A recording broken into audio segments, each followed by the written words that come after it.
മനുഷ്യത്വമാണ്, മാനവികതയാണ് പ്രധാനം. അത് നിങ്ങൾക്ക് പുണരേണ്ടി വരും. എപ്പോഴാണ്? നിങ്ങളുടെ കൂട്ടുകാരന് അല്ലെങ്കിൽ കൂട്ടുകാരിക്ക്, നിങ്ങളുടെ വീട്ടിലുള്ള ആൾക്ക് നേരെ ഈ കത്തി ഉയരുമ്പോൾ. പ്രശസ്തമായിട്ടുള്ള ആ ഒരു കവിതയുണ്ട്. ആദ്യം അവർ ജൂതരെ തേടി വന്നു, ഞാൻ അനങ്ങിയില്ല. അവസാനം അവർ എന്നെ തേടി വന്നപ്പോൾ എനിക്ക് വേണ്ടി ശബ്ദിക്കാൻ ആരും ഉണ്ടായില്ല എന്നുള്ളത്.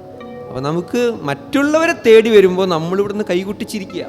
ഈ ലോകത്തിൻ്റെ ചരിത്രത്തിൽ അടുത്ത കാലത്ത് നടന്നിട്ടുള്ള ഏറ്റവും വലിയൊരു ഹിംസയാണ് ജൂതർക്കെതിരെ നടന്നിട്ടുള്ളത്. അതിൻ്റെ പ്രധാന കാരണം എന്ന് പറയുന്നത് യേശുവിനെ കൊന്നത് ജൂതനാണ് എന്നുള്ളതാണ്. ആ ഒരു മതപരമായിട്ടുള്ള കാര്യത്തിൻ്റെ മുകളിലാണ് ജൂതർക്കെതിരെ ഇത്രയും വലിയ കുറ്റകൃത്യം നടന്നത്. ഈ അതേ ജൂതർ ഒരു രാഷ്ട്രം നിർമ്മിച്ചപ്പോൾ അവരതിലും വലിയൊരു കുറ്റകൃത്യം നടത്തുകയാണ്.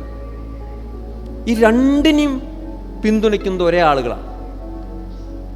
അതായത് ജൂതരെ കൊല ചെയ്യുമ്പോൾ പിന്തുണച്ച ആളുകൾ തന്നെയാണ് ഈ ജൂതർ കൊല ചെയ്യുമ്പോൾ പിന്തുണയ്ക്കുന്നത്. അപ്പോൾ ഇവരെന്തിനെ പിന്തുണയ്ക്കുന്നു? ഇവർ പിന്തുണയ്ക്കുന്നത് ഹിംസേനെയാണ്. ഇവർക്ക് ആരെ കൊല്ലണമെന്നുള്ള വിഷയമല്ല.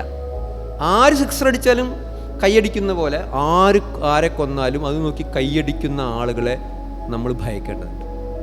അപ്പം അതിനെതിരെ നിങ്ങൾ പടപൊരുതും, മാനവികതയെ നിങ്ങൾ പുണരും. അത് സോഷ്യൽ മീഡിയയിലൂടെ വന്നാലും എഴുത്തിലൂടെ വന്നാലും സിനിമയിലൂടെ വന്നാലും ഇതൊക്കെ ഓരോ രൂപമാണ്. നാളെ AI വരും, പുതിയ സംഭവങ്ങൾ വരും.